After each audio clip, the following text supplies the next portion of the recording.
This is about 22 feet of rope. I'm just going to go through it so that it's not folded or twisted along the braiding. And then once I get through the other end, I'm going to fuse both these together. See, I want this to sit flat on the ground. And if you have a twist in your braiding, then it's not going to sit so flat. Okay, see, we're getting closer. We want both sides to be heated up. We don't want it to catch on fire. If it does, you just flick it out. Okay, now I'll take this and put them together. As it cools down, you can kind of shape it, but if you touch it too soon, it's going to burn you, so just be so careful. Now I'll take my gallon Ziploc bag, and I'm just going to stuff my rope in. Now I'm going to take my bug spray, pop the cap off, and then I'm just going to dump it all into this bag. Now let's seal this up. I want to make sure this rope soaks in all that bug spray. Now I'm going to let it sit in the sun. The bug spray is going to evaporate and it's going to soak all the way through. And while we're waiting on that, I'm going to show you something else. I carry this bag with me every day. And when I was in college, I always carried my Surface Pro tablet with me in this bag.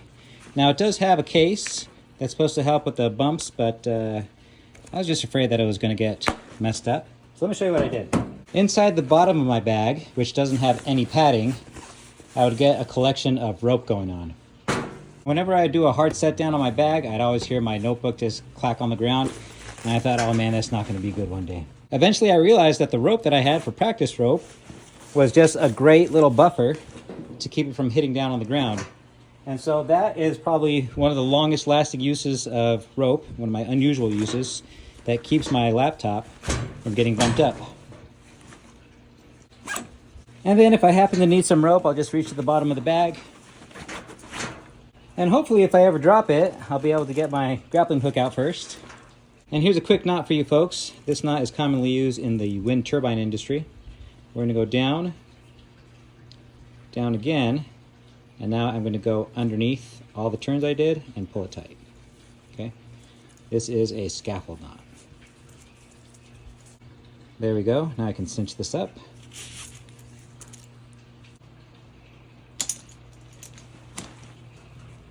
Now this is my original design. It's been often imitated, but if you like it and you'd like to support my channel, you can pick one up at awesomeforsale.com.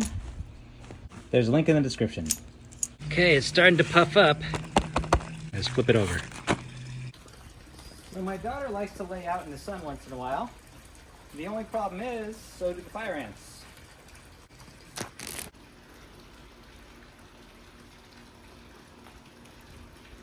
So this rope is a little bug perimeter to keep the fire ants away.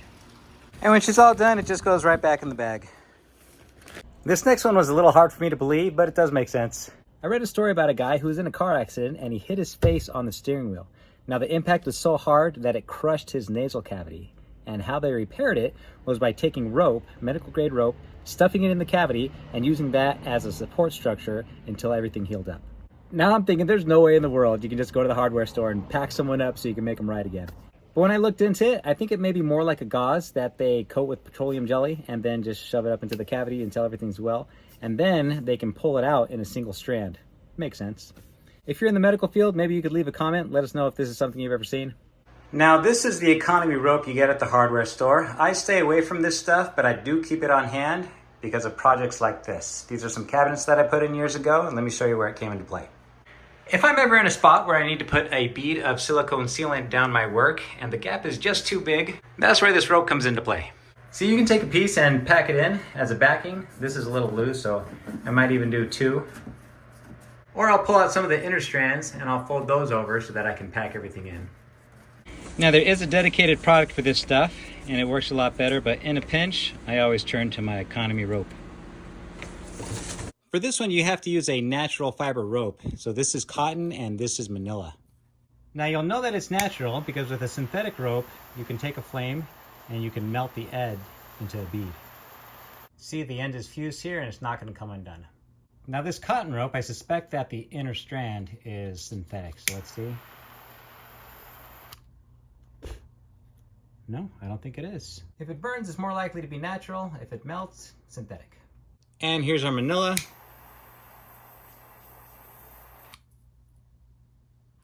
I'm just going to take my marlin spike, I'll put it on a flat surface, and I'll just wiggle it around until I go through the lid. There we go. We want to make it the same diameter as our rope. I think I got a little crazy there. Okay, so we got our butter, our rope, and our marlin spike.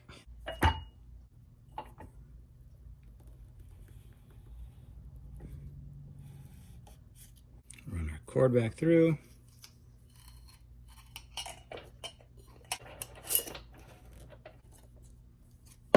Let's add a little bit more butter to our wick here. Make sure that it does exactly what we want.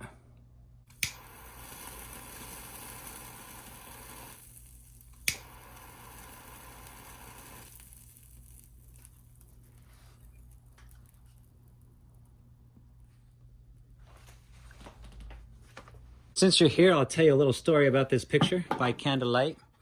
This is me when I was in Iraq. So here's one I've used in a pinch. I have a 3/4 inch piece of aluminum tubing.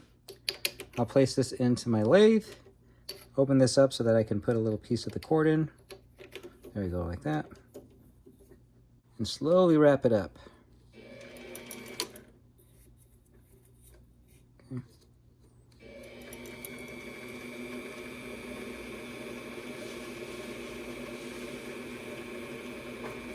I'm going to bring it back the other way.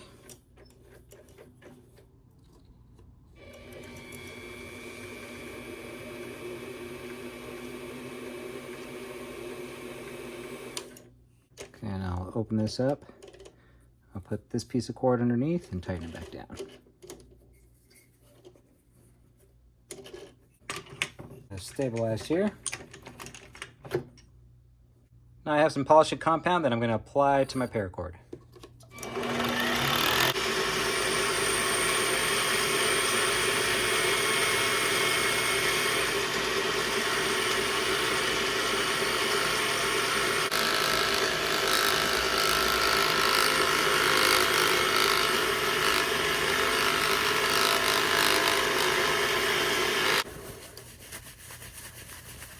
This is aluminum, by the way.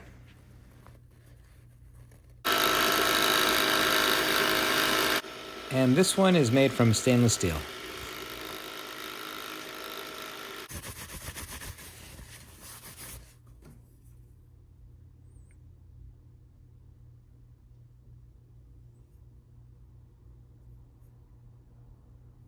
Since you stayed till the end, I'll finish telling this story. We were on our way from Kuwait to Iraq, and once we were in country, we pulled over. You can see I was a saw gunner, if you're familiar with that weapon. And the comment I get the most is, what is this soldier doing over here in the rearview mirror? I think he's actually zipping up his pants after the rest stop, but we'll ignore that.